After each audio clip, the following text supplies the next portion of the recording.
Հայաստանի շատ հզոր տնտեսություն է, քանի որ ինքը փոքր երկիր է և ունի մեծ թշնամիներ, իր տնտեսությունը գոնե պետք է հզոր լինի, որտեղ մեր բնակչությունը ընդամենը 3 միլիոն է, բայց մեր թշնամիները 80 միլիոն Թուրքիա,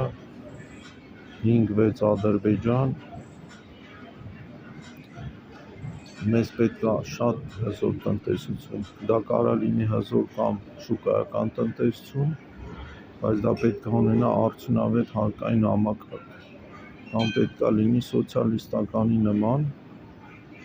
կենտրոնացված պլանային համակարգ, որտեղ բոլոր ոչ թե լինեն բիզնեսներ, այլ ամբողջը նորից պետականացվի, դա ծայրահեղ միջոցառում է, որ մենք պետք է անենք, եթե տեսնենք, որ բանակը չի կարում հասցնի վերազինվի, գումարները չեն հերիքում հարկերից, ուրեմն պետք է ամբողջը նորից պետականացվի, ոնց որ սովետական միության ժամանակ, այսինքն բոլոր գործարանները, բոլոր խանութները, ամեն ինչ դառնա նորից պետական, նոր կառուցվեն նոր ռազմական գործարաններ, դրվի նոր արդյունաբերություն,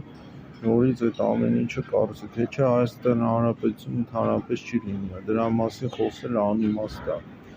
պետությունը կարող լինի անկախ մենակ այն դեպքում, եթե ունի բավարար միջոցներ նորմալ բանակ պահելու, ցանկալի է սեփական ռազմական արդյունաբերություն, գործարան, որովհետև պատերազմի ժամանակ ամեն դեպքում թշնամիները փակում են ճանապարհը, ինչպես եղավ Վրաստանի դեպքում, Վրաստանը գիտեք չթողեց, որ մենք ներմուծենք զենք Ռուսաստանից, և Ռուսաստանը ստիպված էր